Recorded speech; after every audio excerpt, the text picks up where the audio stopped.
Hello students, life processes part 19 10th class. आज ये हमारा लास्ट टॉपिक है इसका, लाइफ प्रोसेसेस का, एक्सक्रीशन इन प्लांट्स। तो प्रीवियस वीडियो में हमने एक्सक्रीशन इन ह्यूमन बीइंग पढ़ा था। तो उसके लिए हमने पढ़ा था कि उसमें क्या पर्टिकुलर ऑर्गन्स की ज़रूरत होती है मल्टी सेलुलर ऑर्गेनिज्म में, स्पेशली ह्यूमन बीइंग या एनिमल्स में। क्यों? उनकी एनर्जी नीड भी ज़्यादा रहती है। क्यों ज़्यादा रहती है? उनमें मूवमेंट होता है और उनकी मशीनरी भी कॉम्प्लेक्स है। बट जो प्लांट्स होते हैं उनकी energy need in comparison to human beings और अदर लिविंग ऑर्गेनिज्म, इनकी एनर्जी नीड कम होती है। तो इनमें सिंपल वे से क्या हो जाता है, एक्सक्रीशन हो जाता है। एक्सक्रीशन मीन्स जो वेस्ट प्रोडक्ट बॉडी में फॉर्मेशन होता है उसको निकाल दिया जाता है। तो अब पहले हम देखेंगे कि एक्सक्रीटरी प्रोडक्ट्स क्या है। Excretion you know, removal of the waste product from the body is called excretion. ये definition I have already taught you in the previous video.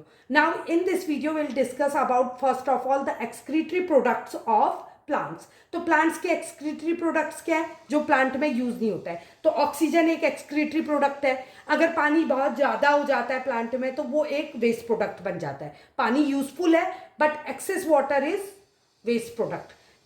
Third one is metabolic waste, मतलब nitrogenous waste, क्योंकि ये भी nutrients का breakdown करता है अपनी body में, फूड का फॉर्मेशन करता है, तो उसमें कुछ वेस्ट प्रोडक्ट फॉर्म होता है।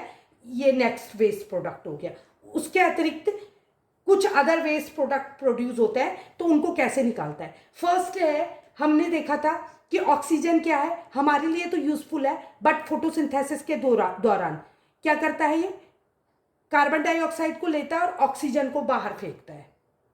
तो ऑक्सीजन इसके लिए क्या है, वेस्ट प्रोडक्ट है। तो ये सिंपल डिफ्यूजन द्वारा बॉडी से बाहर निकाल देता है। स्टोमेटा आपने पढ़ा था कि लीव्स में क्या होता है, ग्रीन पिगमेंट्स प्रेजेंट होते हैं और उन ग्रीन पिगमेंट्स से क्या होता है, exchange of gases, simple diffusion की प्रोसेस से कार्बन डाइऑक्साइड अंदर जाती है और ऑक्सीजन बाहर निकलती है। तो पहला waste product through diffusion oxygen बाहर निकल जाता है। एक्सेस वाटर जो है ट्रांसपिरेशन की प्रोसेस से बाहर निकल जाता है। What is transpiration? Evaporation of water through sunlight, तो उसको कहते हैं ट्रांसपिरेशन। तीसरा है मेटाबॉलिक वेस्ट, जिसमें कि रेसिन्स और गम्स आपके एग्जाम्पल दिए हुए हैं एनसीईआरटी की बुक में। ये स्टिकी प्रोडक्ट्स होते हैं। तो ये क्या होता है, जो प्लांट होती है उसकी स्टेम में जमा होते जाते हैं, बाहर की जो छाल होती है, और ओल्ड जाइलम कहते हैं। जितना पेड़ पुराना होता जाएगा आप देखोगे तो उसको, उसमें जो जाइलम प्रेजेंट है वो भी ओल्ड जाइलम कहलाएगा, है ना। तो उसमें आपने देखा होगा कि कुछ स्टिकी सब्सटेंस और गोंद निकला रहता है ऐसे बाहर, हम यूज करते हैं उसको क्योंकि वो हमारी एनर्जी की नीड को फुलफिल करता है। क्योंकि प्लांट्स को ज़्यादा एनर्जी की नीड नहीं है तो उनके लिए ये वेस्ट प्रोडक्ट है। तो ये स्टिकी प्रोडक्ट कहाँ जाते हैं, बाहर स्टेम में लग जाते हैं, इकट्ठा हो जाते हैं, और जितना ओल्ड होते जाता है प्लांट उतने इनकी संख्या बढ़ते जाती है। नेक्स्ट है थ्रू रूट्स। कुछ वेस्ट प्रोडक्ट को वो रूट्स के द्वारा सॉइल में लीव कर देता है, डायरेक्टली रूट्स के द्वारा सॉइल में लीव कर देता है। और बाकी जो वेस्ट प्रोडक्ट होता है, मेटाबॉलिक वेस्ट होती है, वो क्या होती है, जो प्लांट होते हैं उनमें भी सेल प्रेजेंट होते हैं।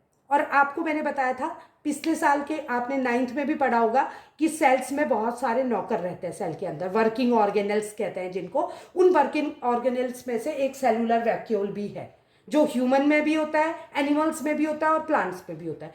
तो प्लांट के सेल में भी सेल्यूलर वैक्यूल प्रेजेंट रहता है। तो सेल्यूलर वैक्यूल का काम ही है क्या, स्टोरेज करना वेस्ट प्रोडक्ट का। मतलब ये किसकी तरह एक्ट कर रहा है, एक डस्टबिन की तरह फंक्शनिंग कर रहा है। तो ये सेल्यूलर वैक्यूल जो है सेल्स में प्रेजेंट डस्टबिन्स है, जो क्या करते हैं, मेटाबॉलिक वेस्ट को, अदर वेस्ट को क्या करते हैं, उसमें कलेक्ट करते हैं। जब सारे सेल्स, क्योंकि एक लीफ में या एक पार्ट में बहुत सारे सेल प्रेजेंट होते हैं, आपको पता है मल्टी सेलुलर ऑर्गेनिज्म में मिलियंस ऑफ सेल्स प्रेजेंट होते हैं। तो जब इनके सारे सेल्स की सेल्यूलर वैक्यूल भर जाती है, मतलब डस्टबिन पूरा भर जाता है, तो ये क्या करते हैं, शेड ऑफ हो जाते हैं, मतलब टूट के गिर जाते हैं अपने आप ही ऑटोमेटिकली। पत्तियां या जो भी होंगी वो पार्ट टूट के गिर जाता है। इस तरह से ये अपने वेस्ट प्रोडक्ट को बाहर निकालते हैं।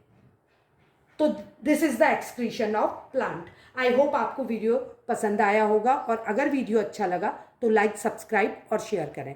Thank you.